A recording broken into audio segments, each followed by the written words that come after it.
Hello everyone, good afternoon to all. मैं हूं प्रियेश पारिक। स्वागत करता हूं आप सभी का मदर्स एजुकेशन आपके ऑनलाइन करंट अफेयर क्लासरूम में। आज की डेट है 23 23 सितंबर आज की डेट है। और पिछली क्लास हमारी हुई थी 21 सितंबर को, जिसमें आपसे 3 सवाल पूछे गए थे। पहला सवाल था आपसे कि वर्ल्ड फूड इंडिया का आयोजन किस शहर के अंदर किया जा रहा है। तो राइट आंसर था इसका, वो था दिल्ली।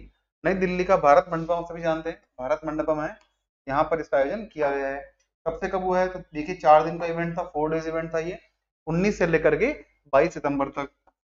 इसका अगर हम बात करें थीम की, थीम क्या थी इसकी? Prospering processing for the prosperity, यानी समृद्धता के लिए प्रसंस्करण। ठीक है, अब ये आयोजन कौन करता है? ये करता है मिनिस्ट्री ऑफ फूड प्रोसेसिंग, यानी खाद्य प्रसंस्करण मंत्रालय के द्वारा इसका आयोजन होता है।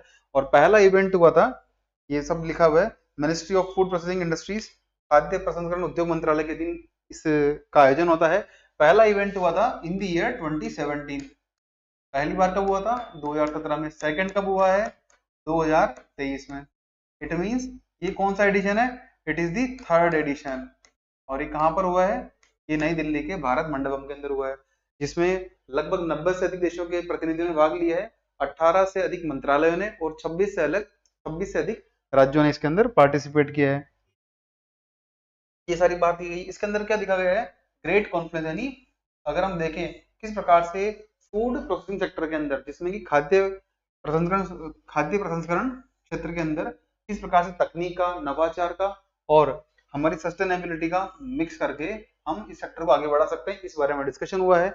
और इसके साथ एक इवेंट और हुआ है, जो है ग्लोबल फूड रेगुलेटर समिट, जो आयोजित करता है हमारा FSSAI, food safety and standard authority of India, जिसकी स्थापना हुई थी वर्ष 2006 के अंदर। ठीक है, तो FSSAI के द्वारा क्या हुआ हाल ही के अंदर?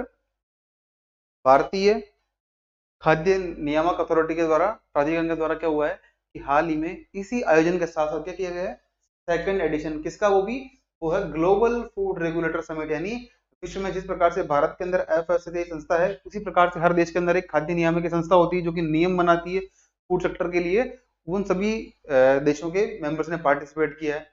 It was held in conjunction with the World Food India programme from 20 to 21 सितंबर। 2 दिन का इवेंट था, कुल 4 दिन का इवेंट वर्ल्ड फूड इंडिया प्रोग्राम था, और उसके अंदर 2 दिन का इवेंट था हमारा वर्ल्ड फूड रेगुलेटर समिट। ठीक है, अब इसके अंदर काम की बात क्या हमारे लिए काम की बात है कि जापान जो इसमें हमारा सहयोगी देश है, Japan is the partner country as well as the Vietnam and Iran are the focus countries. Focus किस पर रहेगा? वियतनाम और ईरान कंट्री पर।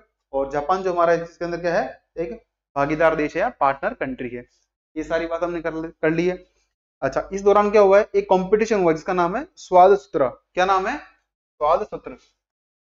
ये क्या है? बेसिकली भारत के अलग अलग राज्यों के अलग अलग क्षेत्रों के जो उनके रिच कुजिन्स है, यानी जो श्रेष्ठ व्यंजन है, उनकी यहाँ पे प्रदर्शनी की गई है। एक कंपटीशन हुआ है।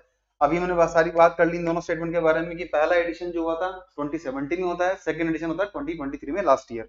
ठीक है। अच्छा, नेक्स्ट न्यूज थी आपके लिए कि पेंच टाइगर रिजर्व किन राज्यों के अंदर है, किस राज्य के अंदर है? ये सवाल इसलिए बनता है बिकॉज हाल ही में क्या हुआ है, पेंच टाइगर रिजर्व के अंदर जो स्पॉटेड डियर है, चीतल है, की संख्या इतनी बढ़ गई है कि कहीं ना कहीं उसके आवास को खतरा हो गया है। इसका मतलब कि अगर एक जीव की संख्या अगर बढ़ जाती है, तो कहीं ना कहीं वहां का जो पारिस्थितिकी तंत्र, इकोलॉजिकल सिस्टम है, वहां की बायोडाइवर्सिटी, उसको भी इम्पैक्ट पड़ता है। ये बात सारी बोलेगी। Pench tiger reserve is now confronting a unique situation in which they over populated spotted dear.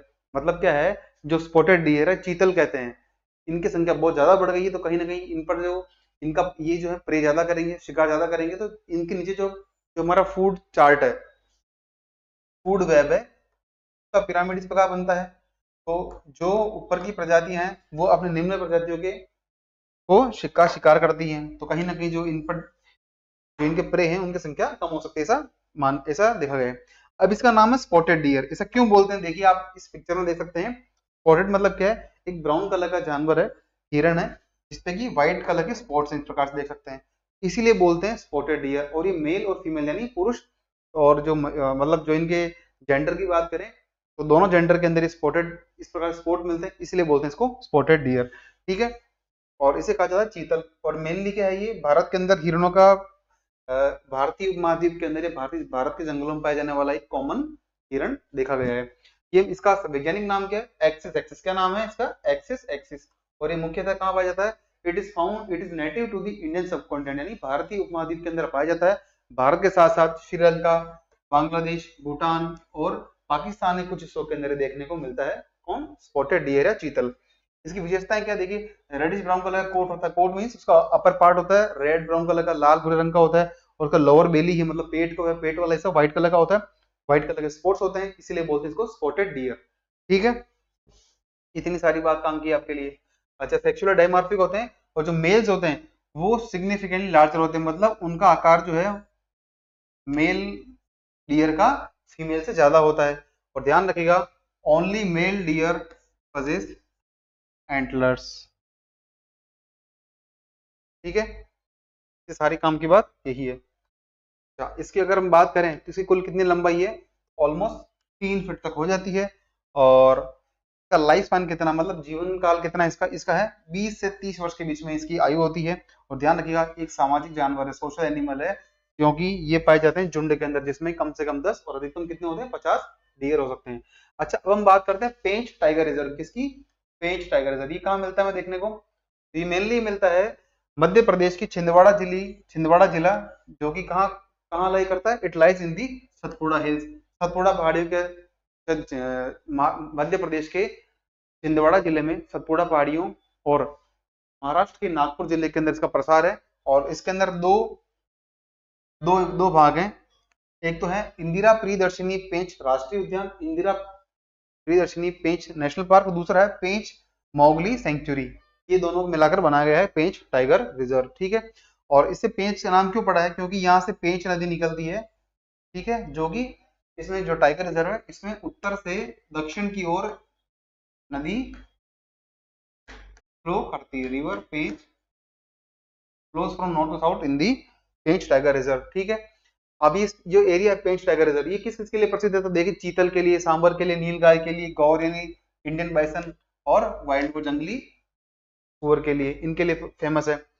These are the की प्रेडेटर ऑफ दी टाइगर, मतलब टाइगर जो है इनका सर्वाधिक भक्षण करते, सर्वाधिक इनका भोजन के रूप में इस्तेमाल करते हैं। कौन? टाइगर। किसका? चीतल का। ठीक है, फॉलोड बाय द लेपर्ड, तेंदुए आते हैं, वाइल्ड डॉग्स जंगली कुत्ते, और भेड़िए आते हैं। रिसेंटली क्या हुआ है? अब चाहिए काम के फैक्टर आपके लिए आता है कि रिसेंटली पेंच टाइगर रिजर्व के अंदर ओपन किया गया है India first international dark sky park. मतलब क्या है?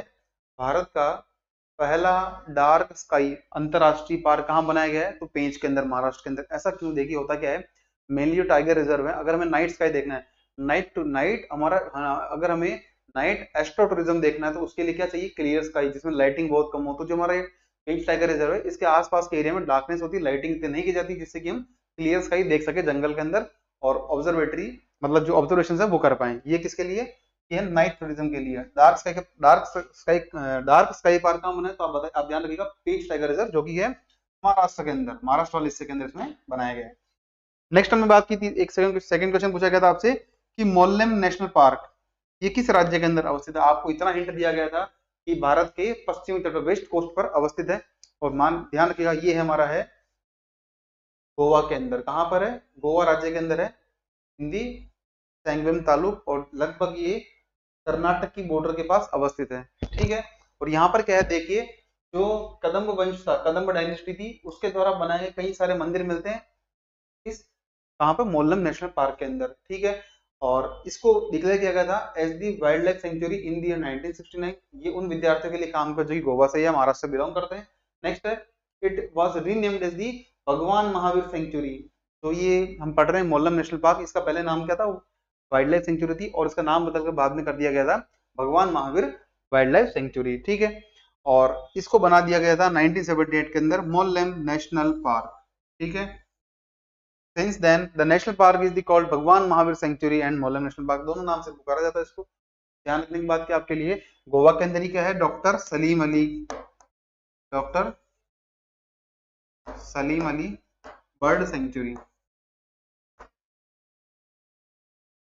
ये सवाल भी आपसे उस दिन लास्ट क्लास के अंदर पूछा गया था, आई होप आपको याद होगा। यहीं पर मांडवी रिवर बहती है, जुआरी रिवर बहती है गोवा के अंदर, मांडवी और जुआरी रिवर दो नदियां बहती है, ये आपको ध्यान रखना है। ठीक है, चलिए आज की हम बात करते हैं लेक्चर की। अच्छा, उससे पहले और है, इंडिया का जो नेशनल हाईवे 4A है, राष्ट्रीय राजमार्ग 4 है वो इसे दो भागों के अंदर बांटता है, किसको? इस मोलम नेशनल पार्क को। यहाँ पर कुछ जलप्रपात भी जिसमें दूध सागर से जुड़ा जो स्थित है मांडवी रिवर, हम पढ़ चुके हैं कि मांडवी नदी कहाँ है, तो गोवा के अंदर है, और यहीं पे बना हुआ है दूध सागर वाटरफॉल, दूध सागर जलप्रपात, वो इसी नदी पर है, और ये भारत का 5वां सबसे बड़ा सबसे ऊंचा जलप्रपात है, और एक मिलता है तांबड़ी फॉल्स, तांबड़ी जलप्रपात। ठीक है, यहाँ पे कौन कौन से पक्षी मिलते हैं, तो मेजर मिलते हैं great Indian hornbill, Ruby throated yellow बुलबुल, बुलबुल मिलती है इसके अंदर, जो स्टेट बर्ड है गोवा का, राज्य पक्षी है गोवा का। अच्छा, आपके लिए आज का पहला सवाल है, operation flood was launched in which of the following year. देखिए सवाल इसलिए पूछा गया, हाल ही के अंदर क्या हुआ है कि एक जो व्हाइट रेवोल्यूशन 2.0 है उससे लॉन्च किया गया है, तो आपको बताना है कि ऑपरेशन फ्लड जो है इसका शुरुआत कब हुई थी। देखिए आपके सामने चार ऑप्शन 1978, 1970, 1981, 1996, 1967, तो इसका राइट आंसर जो होगा ऑप्शन ऑप्शन बी है 1970। कितना है? ये है 1970। होता क्या है, national Dairy Development board NDDB, जिसकी स्थापना हुई थी गुजरात के आनंद में, नेशनल डेयरी डेवलपमेंट बोर्ड जिसकी स्थापना होती है इन ईयर 1965 गुजरात के अंदर, और उसी के द्वारा 1970 के अंदर ऑपरेशन फ्लड चलाया जाता है, जिसका उद्देश्य होता है भारत के अंदर दूध के उत्पादन को बढ़ाना। देखिए आज जो हमारे पास टॉपिक है उसके अंदर ऑपरेशन फ्लड भी है, और ऑपरेशन अगर हम बात करें व्हाइट रिवोल्यूशन है, व्हाइट रिवोल्यूशन 2.0 है, नेशनल डेयरी डेवलपमेंट बोर्ड है जो गुजरात के अंदर स्थित है, और उसके साथ ही वर्तमान में भारत में दूध के उत्पादन में क्या पोजीशन है इसके बारे में काफी डिटेल डिस्कशन करने वाले हैं in the MCQ as well as the static part. ठीक है, तो ऑपरेशन फ्लड जो है इसे बोला जाता है, इसे भारत के अंदर बोलते हैं व्हाइट रेवोल्यूशन, श्वेत क्रांति कहा जाता है। ऑपरेशन फ्लड को ही हम कहते हैं श्वेत क्रांति, क्योंकि इसका संबंध किससे? दूध के उत्पादन से। It's concerned with the production of milk, so it was launched in the year 1970 by the National Dairy Development Board of India, और एनडीडीबी है, इसकी स्थापना कब होती है? राष्ट्रीय डेयरी विकास बोर्ड की स्थापना होती है 1965 के अंदर, और इसमें प्रमुख प्रधानता निभाई थी डॉक्टर वर्गीस कुरियन ने, और उन्हें माना जाता है भारत का फादर ऑफ व्हाइट रिवोल्यूशन, यानी भारत के अंदर श्वेत क्रांति जनक मानते वर्गीस कुरियन जी को, और उन्हीं के द्वारा महत्वपूर्ण योगदान निभाया गया है। ये हमने सारी बात कर ली इसके अंदर। नेक्स्ट है the main objective of the revolution are as follows, यानी इसके क्या उद्देश्य है? देखिए सिंपल सी बात है, हमें चाहिए अधिक मात्रा में दुग्ध, ठीक है, दूध चाहिए, मिल्क चाहिए, तो हमारा पहला ऑब्जेक्टिव क्या होगा? The procurement, transportation and storage of milk at the chilling centre, यानी जो चिलिंग प्लांट होते हैं, यानी ऐसे शीतलन केंद्र जिसमें कि दूध को लंबे टाइम तक स्टोर रखते हैं ठंडा करके, उसकी स्थापना करना और उनके अंदर दूध को स्टोरेज रखना। दूसरा है टू प्रोवाइड कैटल फीड, यानी जो मवेशी होते हैं उनके लिए चारा उपलब्ध कराना, उनके लिए खाद्य पदार्थ उपलब्ध कराना। साथ ही साथ सोसाइटी बनाना, सोसाइटी कौन सी? कोऑपरेटिव, यानी सहकारी समितियां। कौन सी समितियां? सहकारी समिति। जो विद्यार्थी गांव से हैं उन्हें तो पता होगा कि कोऑपरेटिव सोसाइटी क्या होती है, ठीक है, तो कोऑपरेटिव सोसाइटी से उनकी स्थापना करना, जिससे क्या होगी, अपने दूध की मार्केटिंग कर पाए, विपणन कर पाए, स्टोरेज कर पाए, उसे सेल कर पाए। ये सारा काम किसका था? इस ऑब्जेक्टिव का था। साथ ही साथ हमें क्या करना था? हमारे to provide superior cattle breeds, यानी हम चाहते थे कि कहीं ना कहीं आर्टिफिशियल इंसेमिनेशन यानी कृत्रिम गर्भाधान के माध्यम से अलग अलग नस्लों का संवर्धन करें, अलग अलग नस्ल बनाए जिससे कि अधिक दूध की मात्रा पैदा हो। ठीक है, और the technology of the white revolution in India is based on an extensive system of cooperative society. बिल्कुल सही बात है, हम चाहते थे कि श्वेत क्रांति करना, दूध का अगर उत्पादन बढ़ाना है तो उसके लिए सिर्फ एक व्यक्ति या एक गांव नहीं कर सकता, उसके लिए हमें अलग अलग समितियां बनानी पड़ेगी। इसीलिए कई बार अगर जो व्यक्ति गांव से है वो जानते होंगे कि हर गांव के अंदर क्या होता है?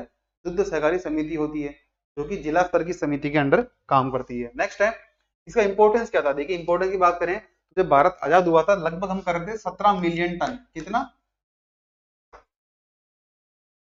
17 मिलियन हमारा दूध का उत्पादन था, और अब बढ़कर हो गया है 230.5 मिलियन। तो कहीं ना कहीं देखा जाए कितना गुना बढ़ोतरी हुई है इसी के चलते, और भारत वर्तमान में क्या है? विश्व का सबसे बड़ा मिल्क प्रोड्यूसिंग कंट्री है। India is the first country in the production of milk globally. ठीक है, सेकंड है रूरल डेवलपमेंट एंड एम्प्लॉयमेंट। बिल्कुल सही बात है, अगर हमें रोजगार को बढ़ाना है, अगर डेयरी सेक्टर बढ़ता है तो क्या है? डेयरी क्या है? Dairy sector is allied sector along with the agriculture, यानी कृषि के साथ संबद्ध क्षेत्र कौन सा है? डेयरी है। मेनली क्या होती है? महिलाएं भागीदारी ज्यादा निभाती हैं। ठीक है, लगभग 8 से 9 करोड़ के करीब भारत के अंदर एम्प्लॉयमेंट मिलता है डेयरी सेक्टर से। थर्ड इसमें एडवांटेज है एम्पावरमेंट ऑफ वुमेन। हम बात कर चुके हैं, अधिकतर जो है गांवों के अंदर क्या होता है? महिलाएं इस काम में ज्यादा इंगेज रहती है। फोर्थ है इंप्रूव न्यूट्रिशन, यानी अगर दूध मिलेगा हमें अच्छी मात्रा में, तो दूध का एक कंप्लीट डाइट है जिसमें कि विटामिन और मिनरल मिलते हैं, उसके लिए एडवांटेज, वो हमारे एडवांटेजेस होगा। फोर्थ लास्ट है सेल्फ सफिशिएंसी इन डेयरी प्रोडक्ट। देखिए क्या डेयरी उत्पाद में क्या आता है, सिर्फ दूध नहीं, दूध, दही, छाछ, घी, मक्खन, मिल्क पाउडर सब आते हैं। अगर हम डेयरी के अंदर, इस सेक्टर के अंदर मिल्क का प्रोडक्शन बढ़ाएंगे तो कहीं ना कहीं उससे बनने वाली जो को प्रोडक्ट्स हैं, सह उत्पाद है, उनकी मात्रा भी हम बढ़ा सकते हैं। यही हमारा अल्टीमेट ऑब्जेक्टिव था। Next with reference to the National Dairy Development Board consider the following statement. देखिए टॉपिक है ना, ये आज आपका पूरा हो जाएगा, इसके बाद बचेगा नहीं कुछ इस सेक्टर के अंदर, ठीक है। तो it is statutory body and institution of national importance, बिल्कुल सही बात है, ये राष्ट्रीय महत्व का संस्थान और वैधानिक निकाय है। क्यों वैधानिक निकाय? क्योंकि इसकी स्थापना की गई थी by an act of parliament, संसद के द्वारा एक कानून बना करके इसकी स्थापना हुई थी। अब जब कभी भी किसी संस्था की स्थापना किसी कानून के द्वारा होती है, चाहे केंद्र सेंट्रल गवर्नमेंट करे, स्टेट गवर्नमेंट, वो कहलाता है स्टैट्यूटरी बॉडी। बिल्कुल पहला ऑप्शन सही है। आपको बताना है कि इसमें कौन सा कथन सही है, तो पहला सही है, तो जिसमें पहला नहीं आ रहा काट दो आप, तो ये ऑप्शन तो हमारा कट जाएगा। नेक्स्ट है the NDDB is headquarter in new Delhi, इसका हेडक्वार्टर नई दिल्ली में, हमने पढ़ा था अभी कुछ देर पहले, गुजरात के अंदर बनाया गया है। ऑप्शन बी कट जाता है, तो जहां पर दो आ रहा है उसे काट दो आप, तो सीधा कहां पहुंचेंगे, राइट ऑप्शन पे, जो ऑप्शन सी है। अब तीसरा नाम भी पढ़े चल सकता है, it is establish in the year 1970, तो गलत बात है ये। क्यों? क्योंकि स्थापना हुई थी, हमने पढ़ा 1965 के अंदर। कब हुआ था? 1965 के अंदर। 1970 यानी 1970 के अंदर तो हमने देखा था श्वेत क्रांति या ऑपरेशन फ्लड की शुरुआत की जाती है, ठीक है। इस प्रकार से आप टेक्निक अपना करके क्वेश्चन को सोल्व कर सकते हैं। तो नेशनल डेयरी डेवलपमेंट बोर्ड, भारतीय राष्ट्रीय डेयरी विकास बोर्ड, डेयरी विकास बोर्ड का गठन हुआ था under the societies act of 1860, 1860 के सोसाइटीज एक्ट के तहत इसका पंजीकरण हुआ था, और इसको 1987 के कानून के तहत मर्ज कर दिया गया इन दी अर्स्टवाइल इंडियन डेयरी कॉर्पोरेशन, यानी जो पूर्ववर्ती संस्था थी, एक हमारे पास निगम था जिसका नाम था भारतीय डेयरी निगम, उसके साथ इसका मर्ज कर दिया गया, मिला दिया गया, ठीक है। और इसे इसे, इसे डिजिग्नेट किया गया as the institution of national importance by the act. इस कानून के अंदर लिखा गया कि नेशनल डेयरी डेवलपमेंट बोर्ड जो होगा एक भारत के राष्ट्रीय महत्व का संस्थान होगा। It will be A national, it will be an institution of the national importance as prescribed in the act of 1987 of for the establishment of NDDB, ठीक है। हम बात कर चुके हैं, जब भी किसी संस्था की स्थापना किसी विधानसभा के द्वारा, संसद के द्वारा, किसी अधिनियम से होती, एक्ट से होती, उसे कहते हैं वैधानिक निकाय, स्टैट्यूटरी, ठीक है, स्टैट्यूटरी बॉडी, वैधानिक या सांविधिक निकाय, और स्थापना होती है 1965 के अंदर। प्रकार से पहला ऑप्शन हमारा सही होता है। डॉक्टर वर्गीस कुरियन थे, इन्हें माना जाता है the father of the white revolution, इन्हें माना जाता है भारत में श्वेत क्रांति के जनक। क्यों? क्योंकि इन्होंने ही दूध उत्पादन के लिए सरकार को प्रपोज किया था, ठीक है। अब एनडीडीबी काम क्या था, हम पढ़ चुके हैं कि भारत के अंदर सहकारी समितियों का गठन करना, जिसका ऑब्जेक्टिव क्या हो, समितियां बनाना, ताकि क्या हो, दूध के क्षेत्र में, मिल्क सेक्टर के अंदर वो काम कर सके, एज ए ग्रुप बना करके प्रोडक्शन को बढ़ाए, एम्प्लॉयमेंट को जनरेट करे, और रूरल डेवलपमेंट को भी हम इंश्योर कर पाए। ये सारी बात लिखी गई है। इसका हेडक्वार्टर कहाँ है? नई दिल्ली में नहीं, नई दिल्ली में नहीं, यह है हमारे आनंद गुजरात के अंदर। आप सभी ने अमूल कंपनी का नाम सुना होगा। अमूल जो है वो कहीं ना कहीं हमारा श्वेत क्रांति का ही एक बड़ा रिजल्ट हमें देखने को मिलता है इन इंडिया, ठीक है। Next, who has become the new president of the Sri Lanka. आप सभी जानते हैं, कुछ दिन पहले हम डिस्कस किया था कि श्रीलंका के अंदर जो है रानिल विक्रम सिंघे हैं, वो भी चुनाव लड़ने वाले हैं। सजिता प्रेमदासा हैं, वो भी चुनाव लड़ने वाले हैं। इन दोनों में चुनाव लड़ा है, और एक व्यक्ति ने चुनाव और लड़ा है, और भारत और वर्तमान में श्रीलंका के नए राष्ट्रपति चुने गए। आपके सामने चार ऑप्शन है, गोटबाया राजपक्षे, सजित प्रेमदासा, रानिल विक्रम सिंघे, और फोर्थ है अनुराग कुमारा दिसानायके, ठीक है।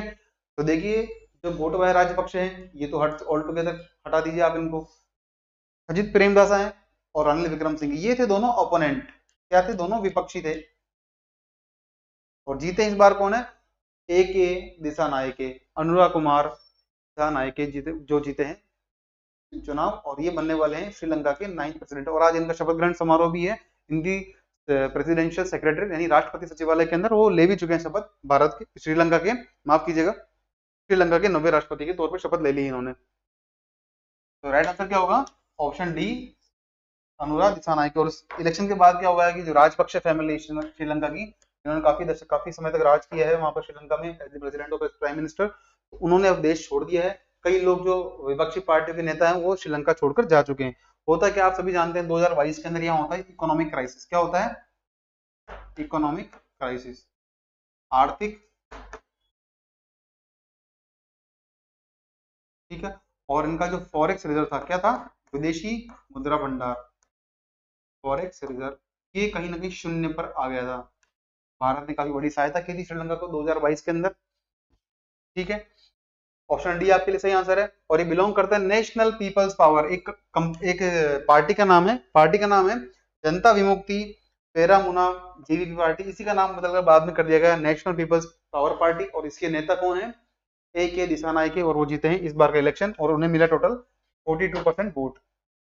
इन्होंने किसे हराया, इन्होंने हराया है एसजेवी पार्टी है, इसका नाम है समागी जन बलवेगया पार्टी, और के तरफ से थे सजिता प्रेमदासा, इनको हराकर इन्होंने ये इलेक्शन, राइट। और जो हमारे थर्ड ऑप्शन था हमारे पास, जिनका नाम था रानिल विक्रम सिंघे जी, ये वर्तमान में इनकम्बेंट जो है प्रेसिडेंट है, मतलब ये निवर्तमान राष्ट्रपति हैं और इसके बाद ये राष्ट्रपति नहीं रहने वाले, श्रीलंका के 9th बनने वाले हैं, ए के दिसानायके। ठीक है, और ये सब श्रीलंका इलेक्शन के अंदर पहली बार हुआ है कि वहां पर इलेक्शन के अंदर वोट की काउंटिंग 2 बार की गई है, बिकॉज पहले राउंड के अंदर किसी को क्लियर मेजोरिटी मार्क नहीं मिला था। वर्तमान में श्रीलंका के 15वें प्राइम मिनिस्टर कौन है, प्रधानमंत्री हैं दिनेश गुणवर्धने जी। इनका इलेक्शन हुआ था 2022 के अंदर, ये आप याद रखिएगा। नेक्स्ट क्वेश्चन आपके लिए, which of the following statement is incorrect with regards to the Indo-Pacific Economic Framework for Prosperity, यानी हिंद प्रशांत आर्थिक ढांचा क्षेत्र के लिए निम्नलिखित कथनों में से कौन सा कथन गलत है या असत्य है। अभी रिसेंटली क्या हुआ है, भारत के प्रधानमंत्री जी श्री नरेंद्र मोदी यूएस की यात्रा पर गए हैं और आईपीएफ फोरम के तहत उन्होंने एग्रीमेंट साइन किया है, इसलिए हमारे लिए बॉडी इंपॉर्टेंट हो जाती है। पहला ऑप्शन आपके लिए, the IPF was launched in the year 2012 under the aegis of UN, यानी संयुक्त राष्ट्र के तत्वावधान के अंदर 2012 में इसका गठन हुआ है। ये ऑल टुगेदर इनकरेक्ट आंसर है, क्योंकि इसका गठन हुआ था टोक्यो के अंदर और ये बहुत रिसेंटली हुआ है, 2021-22 में इसका गठन हुआ है। यूएन नहीं है इसके अंदर, यूएसए है, तो पहला ऑप्शन आप हटा सकते हैं। सेकंड ऑप्शन है, the framework is structured on 4 pillars concern with the trade, supply chains, clean economy and fair economy. बिल्कुल सही बात है, ये 4 स्तंभों पर आधारित है। हम चाहते हैं कि इंडो पैसिफिक रीजन के अंदर, यानी हिंद प्रशांत क्षेत्र के अंदर 4 एरिया से व्यापार, सप्लाई चेन यानी आपूर्ति श्रृंखला, क्लीन इकोनॉमी यानी स्वच्छ अर्थव्यवस्था, और दूसरा फेयर इकोनॉमी यानी निष्पक्ष अर्थव्यवस्था। इसका उद्देश्य क्या है, हम चाहते हैं किसी प्रकार के कोई भी, जिस प्रकार से चीन करता है ट्रेड जो करता है, उसमें क्या होता है, वो कहीं कहीं अपने एक्सपोर्ट को डंप करता है, वो पॉलिसी इसके अंदर हम नहीं अपनाने वाले। तो ऑप्शन बी हमारा सही आंसर है। The third Indo Pacific economic framework for prosperity, IPF का तीसरा जो कन्वेंशन, तीसरा सम्मेलन था, वो लास्ट ईयर है कि वो हुआ था सैन फ्रांसिस्को के अंदर। बिल्कुल सही ऑप्शन है ये। आपसे पूछा गया था कौन सा ऑप्शन गलत है, ध्यान रखिएगा, पहला हमने काट दिया है क्योंकि इसकी स्थापना 2021-22 के आसपास हुई थी, 2012 के अंदर नहीं हुई थी। ऑप्शन डी जो है वो है, India had joint pillars 2, 3 and 4। देखिए हमने चार पिलर पढ़े, 4 स्तंभ इसके, ट्रेड है और सप्लाई चेन है, और एक ऑप्शन है, 2 ऑप्शन इकोनॉमी के हैं, जिसका संबंध है क्लीन इकोनॉमी से और फेयर इकोनॉमी से। तो जो 3 पिलर है शुरू के, सेकंड, थर्ड, फोर्थ, इसका तो भारत भागीदार है, बाकी फर्स्ट जो पिलर है उसका ऑब्जर्वर करता है, मतलब पर्यवेक्षक देश का दर्जा मिला। बिल्कुल सही बात है, ये भारत ने पहला पिलर ज्वाइन नहीं किया है। तो इसका राइट आंसर होगा ऑप्शन ए, क्योंकि इसकी स्थापना होती है इन the year 2022 eight Tokyo. US और उसके सहयोगी देशों के द्वारा, कुल 14 देश इसके भागीदार देश है, जिनके द्वारा 2022 में टोक्यो समिट के अंदर इसका इनॉग्रेशन हुआ था, और भारत भी इसका हिस्सा, ध्यान रखिएगा, इसका हिस्सा चीन नहीं है। कौन नहीं है, चीन is a not partnering country of IPF. ठीक है, ये कुछ नाम लिखे हैं, आप चाहें तो पढ़ सकते हैं, डिटेल के अंदर नहीं पूछा जाएगा आपसे। आईपीएफ की स्थापना कब हुई थी, भारत मेंबर इसका, ऑस्ट्रेलिया है, जो क्वाड कंट्रीज है वो इसके मेंबर है, बट देश सारे वो आएंगे जो कि इंडो पैसिफिक रीजन, हिंद प्रशांत क्षेत्र के अंदर बॉर्डरिंग कंट्रीज में आते हैं। ठीक है, इसका एडवांटेज, इसका गोल क्या रहेगा, इसका गोल रहेगा ग्रोथ करना इस रीजन के अंदर। तो हिंद प्रशांत क्षेत्र है उसके अंदर सभी देशों की ग्रोथ हो, शांति बनी रहे। आप जानते हैं कि चीन की डेट ट्रैप पॉलिसी है, जाल की नीति, यानी ऋण जाल की नीति, उसको एलिमिनेट करना, प्रॉस्पेरिटी, समृद्धि इस क्षेत्र के अंदर लेकर आना। 4 पिलर्स हम पढ़ चुके हैं, ये trade, supply chain, clean economy, fair economy, इन पर ये आधारित है। और तीसरा समिट कब हुआ था इसका हुआ था कैलिफोर्निया के सैन फ्रांसिस्को के शहर के अंदर वर्ष 2023 के अंदर, लास्ट ईयर। और रिसेंटली क्या, भारत के पीएम है वो गए और उन्होंने क्या किया, पहली बार इस आईपीएफ फोरम के तहत यूएस के साथ डील किए, जिसके तहत कि हम फेयर इकोनॉमी के अंदर और क्लीन इकोनॉमी के अंदर हम आगे डील करने वाले हैं, राइट। अगला सवाल आपके लिए, which of the following country is not included in the black list of the FATF financial action task force. देखिए G7 कंट्रीज का एक ग्रुप है, एक टास्क फोर्स है, की स्थापना 1989 के अंदर की गई थी। और आपसे पूछा गया है कि वित्तीय कार्रवाई कार्यबल के अंदर निम्नलिखित में से कौन सा देश सम्मिलित नहीं है? कौन सी लिस्ट में? ब्लैक लिस्ट में। देखिए एफएटीएफ की दो लिस्ट आती है, एक आती है ग्रे लिस्ट, राइट, और एक आती है ब्लैक लिस्ट। ग्रे लिस्ट के अंदर क्या होता है? वार्निंग दी जाती है, और ब्लैक लिस्ट के अंदर उन देशों का नाम लिखा जाता है जो कि कहीं ना कहीं आतंकवाद को स्पॉन्सर करते हैं, फाइनेंस करते हैं। तो आपके सामने चार ऑप्शन है, Iran, Pakistan, Myanmar, North Korea, उत्तर कोरिया। आपको बताना कौन सा देश सम्मिलित नहीं। देखिए पहले पाकिस्तान था इसके अंदर, वर्तमान में ये नहीं, वर्तमान में तीन देश है, ईरान है, म्यांमार है, उत्तर कोरिया है, राइट। चलिए आगे बढ़ते हैं इसके बारे में। एफएटीएफ क्या है? एक एफएटीएफ हमारी inter governmental policy making body, यानी अंतर सरकारी एक नीति निर्माता। नहीं सर, थोड़ी सी है। तो जैसे हम बात कर रहे थे कि ग्रे लिस्ट और ब्लैक लिस्ट है, तो ग्रे के अंदर वो देश आते हैं जो कि कहीं ना कहीं आतंकवाद को स्पॉन्सर करते हैं, बट उन्हें चेतावनी मिलती है कि आप ऐसा स्पॉन्सरशिप ना करेंगे, अपने देश के अंदर ऐसी संस्था को काम ना करने दें जो कि कहीं ना कहीं इनडायरेक्टली डायरेक्टली अंतरराष्ट्रीय आतंकवाद को प्रमोट करता हो, राइट। आपके सामने चार ऑप्शन थे, तो आप आंसर मिल चुका है आपको कि इसका राइट आंसर क्या है? ऑप्शन बी, जो कि पाकिस्तान है। यानी पाकिस्तान वर्तमान के अंदर एफएटीएफ की ब्लैक लिस्ट के अंदर लिस्टेड कंट्री नहीं है। तीन देश हैं, Iran, Myanmar, Pakistan, sorry Iran, Myanmar और नॉर्थ कोरिया यानी उत्तर कोरिया, तीन देश हैं। तो राइट आंसर होगा ऑप्शन बी। अब आगे बढ़ते हैं इसके व्याख्या पर हम कि क्या है ये। एफएटीएफ जो है G7 देशों के द्वारा बनाया गया, G7 देशों के द्वारा बनाया गया एक इंटर गवर्नमेंटल पॉलिसी मेकिंग और स्टैंडर्ड सेटिंग बॉडी है। यानी क्या करता है एफएटीएफ? जो फाइनेंशियल एक्शन टास्क फोर्स, वित्तीय कार्रवाई कार्यबल है, इसका उद्देश्य क्या है? ऐसी संस्था के तौर पे कार्य करना जो कि अंतरराष्ट्रीय स्तर पर राज्यों के लिए, देशों के लिए और अंतरराष्ट्रीय स्तर पर, यानी एक पर्टिकुलर कंट्री के लिए भी और ग्लोबली भी ऐसे नियम, ऐसे कानून बनाए जो कि आतंकवाद को प्रमोट करने से रोके या मनी लॉन्ड्रिंग को, यानी धन शोधन को रोके, मनी लॉन्ड्रिंग,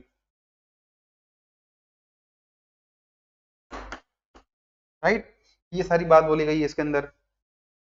इसकी स्थापना कब होती है? 1989 के अंदर, 1989 के अंदर G7 की समिट होती है पेरिस के अंदर। फ्रांस की राजधानी पेरिस से हाल ही में ओलंपिक भी हुए हैं, तो इस पेरिस समिट के अंदर, G7 की समिट के अंदर पेरिस में ये निर्णय लिया जाता है कि एफएटीएफ एक कार्यबल का गठन किया जाएगा जो कि इस क्षेत्र के अंदर काम करने वाला है, to frame policies against the money laundering as well as the international terror financing, right. तो अब क्या होता है 2001 के अंदर, पहले क्या था इसके अंदर? पहले सिंपल क्या काम था, जब शुरुआत होती तो होती है मनी लॉन्ड्रिंग और टेरर फाइनेंसिंग के लिए, लेकिन 2000 के अंदर होता है आतंकवाद को भी वित्त पोषण करना भी इसके अंदर जोड़ा जाता है। भारत जो है इसका मेंबर बनता है 2010 के अंदर। क्या बनता है? 2010 के अंदर बनता है, अराउंड 2005 और 6 तो इंडिया इसका बनता है एज एन ऑब्जर्वर कंट्री, लेकिन 2010 के अंदर बनता है as a full fledged member, ठीक है। इसका हेडक्वार्टर कहाँ है? फ्रांस के पेरिस में है। और इसमें कुल वर्तमान में कितने देश हैं? तो 39 कंट्री, यानी 39 देश हैं जो कि इसका हिस्सा है, जिसमें यूएस है, इंडिया है, चाइना है, Saudi Arabia, Britain, Germany, France, EU है। लेकिन इसमें दो लिस्ट आती है, ग्रे लिस्ट और ब्लैक लिस्ट। ग्रे लिस्ट उन देशों के लिए है जो कि कहीं ना कहीं वार्निंग कैटेगरी के अंदर आते हैं, लेकिन ब्लैक लिस्ट में आने का नुकसान क्या होता है कि उन्हें अंतरराष्ट्रीय संस्थान जैसे आईएमएफ है, वर्ल्ड बैंक है, न्यू डेवलपमेंट बैंक है, इनके द्वारा किसी प्रकार का फाइनेंस नहीं मिलता है, किसी प्रकार की सहायता नहीं की जाती है to the countries which are listed in the black list of FATF. वर्तमान में तीन देश हैं, नॉर्थ कोरिया, ईरान और म्यांमार। क्लियर? इतनी आपके काम की बात है, आपसे इतना ही पूछा जाएगा एफएटीएफ किसने बनाया, तो G8 ने बनाया, नहीं G7 ने बनाया। और क्या इसकी स्थापना G20 ने की? नहीं, G7 ने की। कब की है? 1989 के अंदर। हेडक्वार्टर कहाँ है? पेरिस के, फ्रांस के पेरिस के अंदर। भारत का मेंबर कंट्री है, बिल्कुल है। और इसमें दो लिस्ट होती है, ग्रे लिस्ट, ब्लैक लिस्ट, बिल्कुल होती है। ब्लैक लिस्ट में क्या नुकसान होता है कि उसके बाद अगर जिस कंट्री का नाम ब्लैक लिस्ट में आ जाएगा उससे कोई भी अंतरराष्ट्रीय वित्तीय संस्थान लोन नहीं देगा, कोई हेल्प नहीं की जाएगी। वर्तमान में 39 देश मेंबर है। तीन देशों का नाम याद रखिएगा, नॉर्थ कोरिया, उत्तर कोरिया, ईरान और म्यांमार इसके ब्लैक लिस्ट के अंदर लिस्टेड मेंबर है। नेक्स्ट क्वेश्चन आपके लिए, India's men's team claims the gold medal at the 45th chess olympiad by defeating which country? यानी भारतीय पुरुष टीम ने 45वें शतरंज ओलंपियाड में किस देश को हराकर स्वर्ण पदक जीता है? ये न्यूज ये जो हमारा इवेंट है जिसमें भारत ने अचीवमेंट किया, बहुत न्यूज में है ये। आपके सामने चार विकल्प हैं, अजरबैजान, चीन, स्लोवेनिया, संयुक्त राज्य अमेरिका। देखिए इसमें दो ऑप्शन है ना, स्लोवेनिया, अजरबैजान, ये दोनों हमारे लिए इंपॉर्टेंट है। क्यों? आपसे पूछा गया पुरुष टीम ने तो हराया स्लोवेनिया को और महिला टीम ने हराया अजरबैजान को। अगर देखा जाए तो इस क्वेश्चन का आंसर तो क्या होगा? स्लोवेनिया, जो कि हमारा ऑप्शन सी है, ठीक है। हंगरी के अंदर हुआ था ये, हंगरी के बुडापेस्ट के अंदर। India scripted history as its men's and women's team clinched their medal gold medal at the 45th chess olympiad after defeating their respective counterparts. यानी भारत की ओर से पुरुष और महिला टीम ने अपना खिताब जीता है।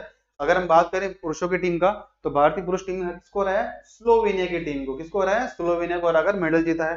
भारत की टीम में कौन कौन रहे? तो डी गुकेश, अर्जुन एरिगेसी, आर प्रज्ञानंदा, हरि कृष्णा पेंटला, वेद गुजराती और श्रीनाथ नारायणन। श्रीनाथ नारायण जो है इसके कप्तान रहे हैं इस टीम के। महिलाओं की टीम, अच्छा एक फैक्ट और है, भारतीय पुरुष टीम ने क्या किया है, पहले भी 2 जीते हैं ब्रॉन्ज। क्या जीते हैं? 2 ब्रॉन्ज, 2 कांस्य पदक जीते हैं। कब कब? 2014 के अंदर, 2022 के अंदर। अगर गोल्ड की बात करें तो पहली बार ऐसा इवेंट हुआ है कि भारत ने पुरुष टीम में महिला टीम के अंदर गोल्ड मेडल अचीव किया है। राइट। नेक्स्ट हम बात करें महिलाओं की, तो महिलाओं की भारतीय महिला टीम ने हराया अजरबैजान की टीम को बाय 3.5 टू 0.5। ठीक है, इतने पॉइंट भारत को मिले, उतने मिले अजरबैजान को। क्लियर। तो भारतीय पुरुष टीम ने किसको हराया? स्लोवेनिया को। महिला टीम ने किसको हराया है? अजरबैजान को। भारत की ओर से किन्होंने भाग लिया है? हरिका द्रोणावली, वैशाली आर, दिव्या देशमुख, वंतिका अग्रवाल एंड तानिया सचदेव, और इसे कैप्टन रही हैं अभिजीत कुंते, ये कप्तान रही हैं। ठीक है। और इससे पहले क्या हुआ? 2022 में जब भारत के चेन्नई में इसका एडिशन हुआ था, तब भारत को भारतीय महिला टीम ने प्राप्त किया था कांस्य पदक। क्या किया था? कांस्य पदक।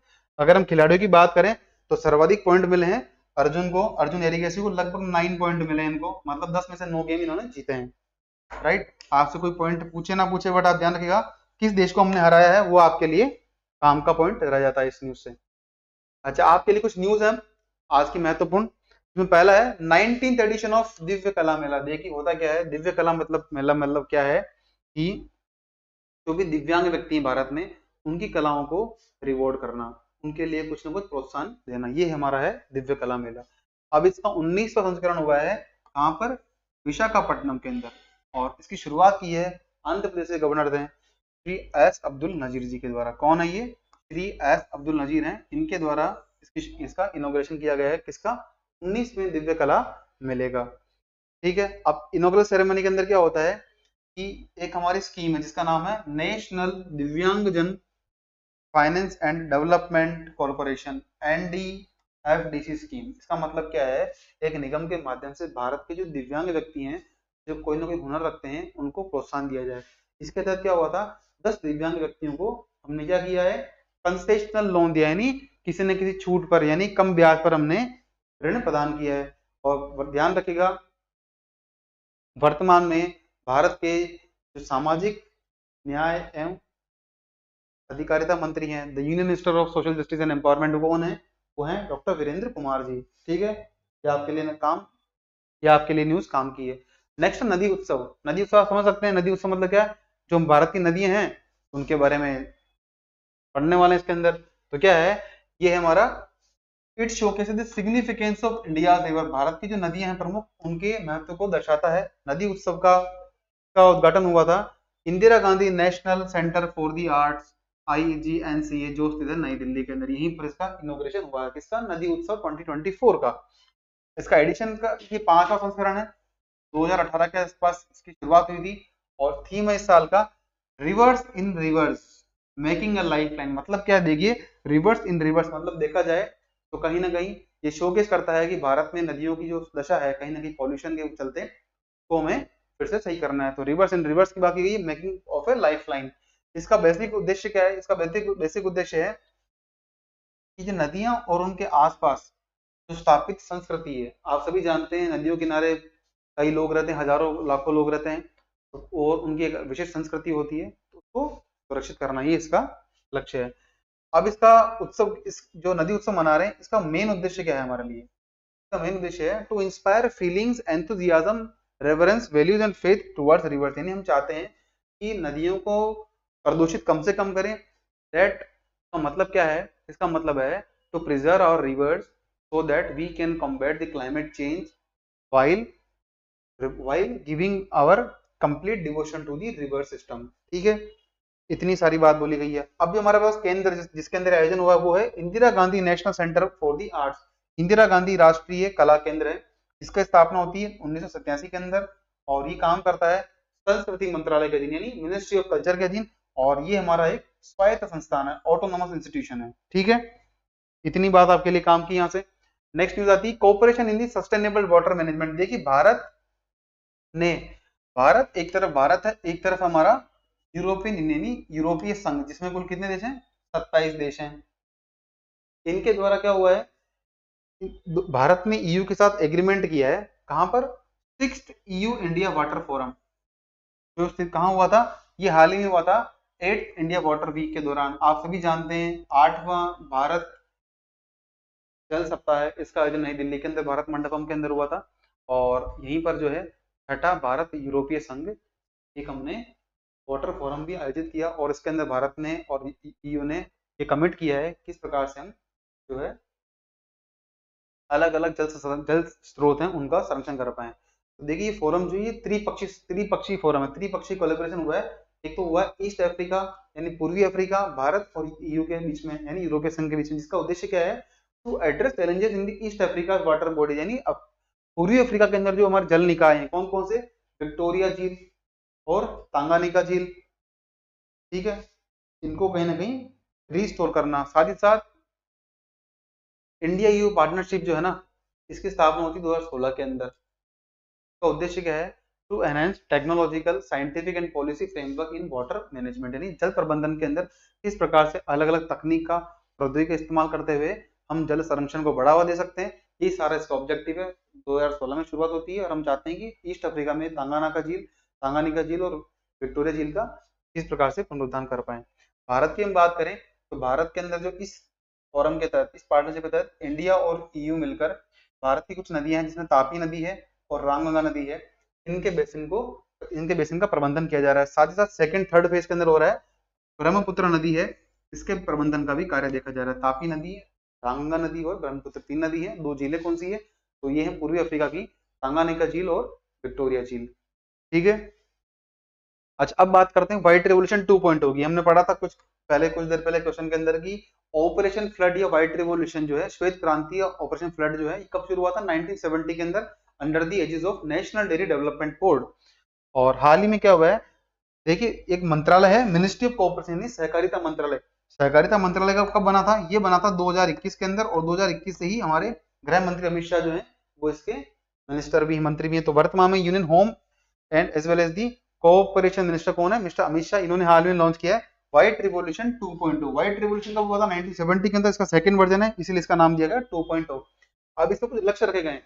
सरकार चाहती है कि हमने जो पहले अचीवमेंट प्राप्त किया है उसको आगे बढ़ाते हुए कि और किसी और तरफ ले जाएं। तो पहला है formation and strengthening of 1 lakh new multipurpose pack क्या होती है? प्राइमरी एग्रीकल्चर कोऑपरेटिव सोसाइटी, यानी प्राथमिक कृषि सहकारी समितियों का गठन करना। कितनी समितियां होगी? 1 लाख, ठीक है। इनका उद्देश्य क्या होगा? डेयरी और कृषि सेक्टर के अंदर कार्य करना। नेक्स्ट होगा कि 4 एरिया पे काम करेगा। 4 की एरिया होंगे व्हाइट रिवॉल्यूशन 2.0 के। पहला होगा महिला जो किसान है, जो महिला किसान है उनको एम्पावर करना, नहीं उनको सशक्त बनाना। दूसरा है स्थानीय स्तर पर जो मिल्क का उत्पादन होता है, स्थानीय दुग्ध उत्पादन होता है गांवों के अंदर, उसको बढ़ावा देना। कैसे देंगे? अगर हमारे पास सहकारी समितियां होगी जो कि किसानों से दूध खरीदेगी, फिर आगे अलग अलग जो हमारे जिला स्तर के बोर्ड होते हैं उनको दूध बेचेगी, प्लांट को बेचेगी, जिससे किसका एडवांटेज होने वाला है? लोकल लेवल पे। तीसरा है स्ट्रेंथनिंग डेयरी इंफ्रास्ट्रक्चर। देखिए डेयरी के अंदर क्या चाहिए होता है? हमें मैकेनाइजेशन चाहिए होता है। सेकंड चाहिए होता है चिलिंग प्लांट चाहिए होते हैं, प्रिजर्वेटिव चाहिए होते हैं जो कि दूध को लंबे टाइम तक स्टोर कर पाए, और ट्रांसपोर्टेशन के लिए अच्छी फैसिलिटीज हो, रोड कनेक्टिविटी हो, जिससे कि दूध को समय पर हम पहुंचा सके एट दी चिलर। फोर्थ है बूस्टिंग डेयरी एक्सपोर्ट। हम चाहते हैं कि भारत के अंदर जिस प्रकार से अलग अलग डेयरी प्रोडक्ट्स हैं, कौन कौन से? दूध है, दही, छाछ, घी, पनीर, मक्खन, इन सब का एक्सपोर्ट भी हम कर पाए। ये हमारा इन 4 पिलर्स का, ये 4 इसके कंपोनेंट है ऑपरेशन व्हाइट रिवॉल्यूशन 2.0 की। नेक्स्ट हम बात करें इसका ऑब्जेक्टिव क्या है? It aims to increase milk procurement by dairy cooperative society by 50% over the next 5 years। यानी हम चाहते हैं जो दुग्ध सहकारी समितियां हैं वो किसानों से, जो दुग्ध उत्पादक किसान हैं उनसे दूध का जो खरीद करती है उसमें कितनी बढ़ोतरी हो? 50%। कितने साल के अंदर? अगले 5 वर्षों में दुग्ध सहकारी समितियां किसानों से 50% अधिक दूध खरीदे, ऐसा सरकार का प्लान है, ऐसा सरकार का मानना है इसके अंदर व्हाइट रिवॉल्यूशन 2.0 के अंदर, ठीक है। ये कौन करेगा? इसे फाइनेंस कौन करेगा? की फंडिंग की जाएगी through the National Programme for Dairy Development NPDD, यानी दुग्ध उत्पादन क्षेत्र के अंदर भारत का राष्ट्रीय प्रोग्राम है, राष्ट्रीय कार्य योजना परियोजना, उसके तहत इसकी फंडिंग की जाएगी। और वित्तीय सहायता कहां से मिलेगी? तो the financial assistance will be provided for the milk procurement system chilling facilities to 1000 multiple PACS. देखिए होता क्या है मल्टीपर्पज पे, इसमें ये बात की गई है, हम जानते हैं अगर कहीं से दूध लिया किसान से, उसको अंतिम व्यक्ति तक पहुंचाने के लिए कई चरणों से गुजरना पड़ेगा। उन सभी चरणों के लिए हमें क्या चाहिए, आधारभूत संरचना चाहिए, इंफ्रास्ट्रक्चर चाहिए। उसमें क्या आते हैं, उसमें आती है हमारी प्रोक्योरमेंट फैसिलिटी, यानी कोई ना कोई ऐसा सिस्टम होगा जिसमें किसान से दूध खरीद कर चिल करके ठंडा करके उसको हम अपने गंतव्य तक पहुंचाएंगे। चिलिंग फैसिलिटी यानी फ्रिज चाहिए बड़े बड़े।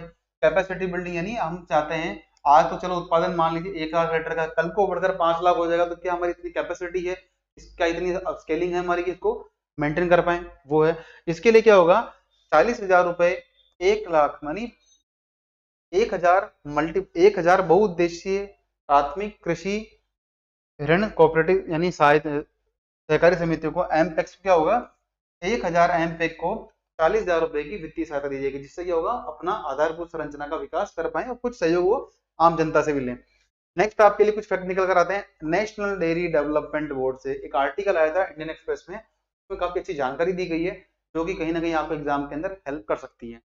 इसमें बोला गया है, according to the National Dairy Development Board, India have 70% of coverage cooperative societies in our district, यानी भारत में जितने भी जिले हैं उसमें से 70% जिलों के अंदर क्या है, हमारे जो दुग्ध सहकारी समितियां उनकी स्थापना हो चुकी है।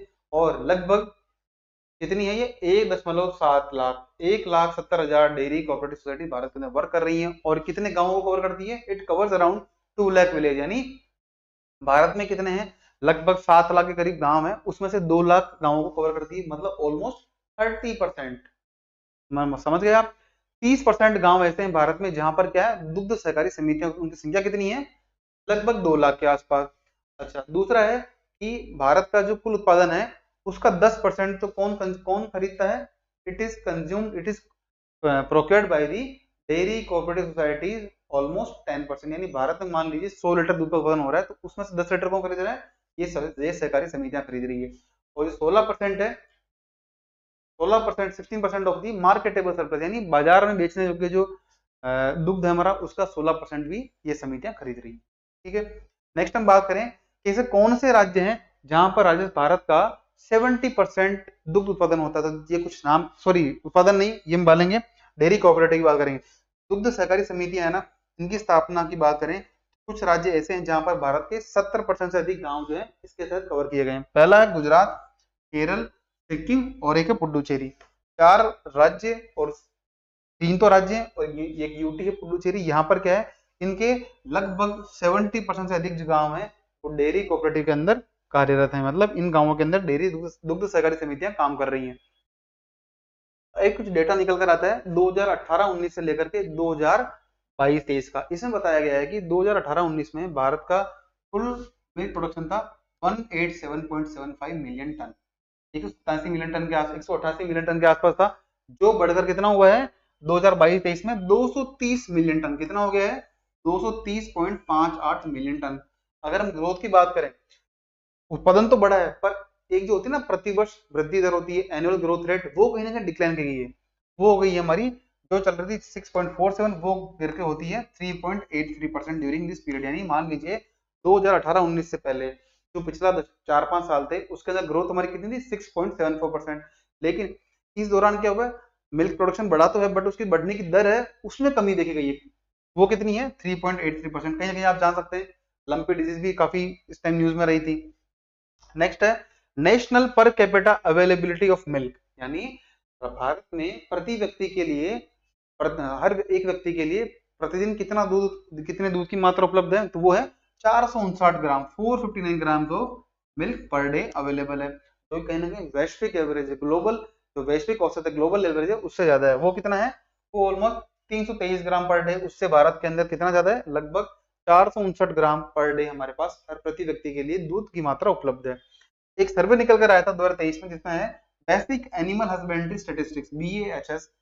इसका मानना है कि भारत में कुल 5 राज्य ऐसे हैं जहां पर सर्वाधिक दूध का उत्पादन होता है। कितने कौन कौन से देश है, तो पहला यूपी जिसमें भारत का 15% होता है, दूसरा राजस्थान है जहां पर 14% होता है ऑलमोस्ट, तीसरा मध्य प्रदेश 8% के आसपास, फोर्थ गुजरात 7%, फिफ्थ है आंध्र प्रदेश जहां पर 6.7% है। ये आप सीक्वेंस याद रखिएगा कि उत्तर प्रदेश, राजस्थान, मध्य प्रदेश, गुजरात और आंध्र प्रदेश, यहाँ पर इन सभी देशों का मिलाकर 53% से अधिक दूध का उत्पादन हम करते हैं भारत का। इतनी बड़ी बात है कि भारत के 5 राज्य ऐसे हैं जहाँ 53% प्रोडक्शन हो रहा है।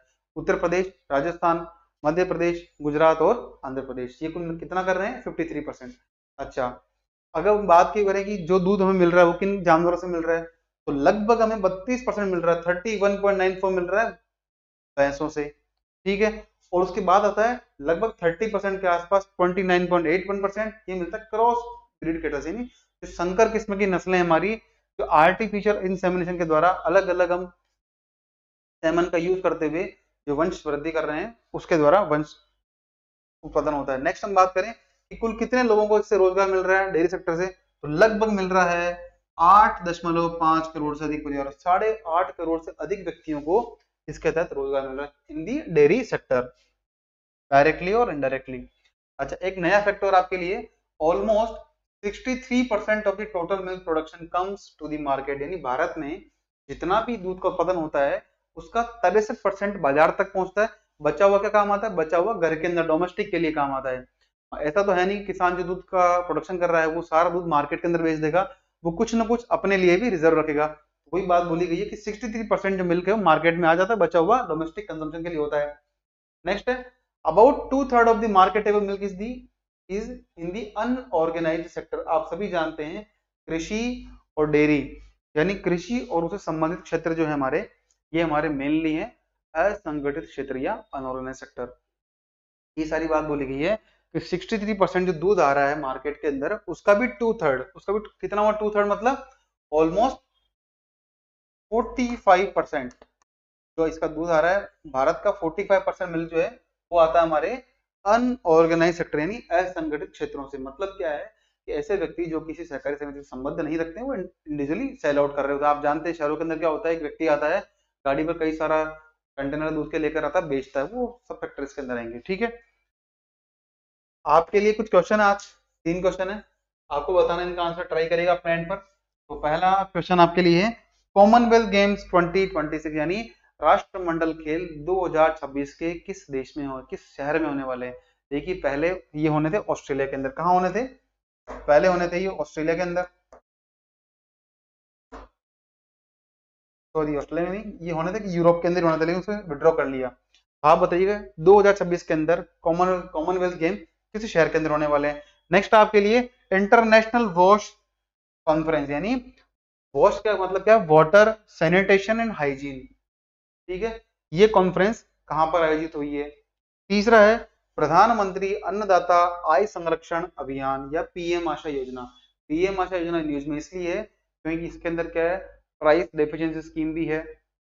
मतलब क्या है, किसान जो अपनी फसल बेचता है यदि एमएसपी से कम रेट पर किसानों को मार्केट में रेट मिल रही है तो वो सरकार उनसे खरीदेगी। इसे कुछ कमिटमेंट है स्कीम के अंदर। इस स्कीम की जो है कार्यकाल बढ़ा दिया गया है। आपको बताना है किस वर्ष तक ये स्कीम लागू रहेगी, ठीक है।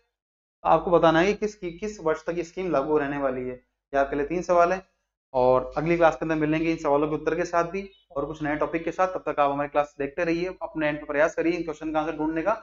Otherwise we will discuss in our next classes. और अगर आपको क्लास हमारी अच्छी लगती है तो प्लीज इसे शेयर करिए और कमेंट बॉक्स के अंदर मेंशन करना ना भूलें कि आपको कोई, अगर आपकी तरफ से कोई सुझाव है, कोई डाउट्स हैं तो प्लीज कमेंट बॉक्स के अंदर मेंशन करिए। और thank you so much for joining with us.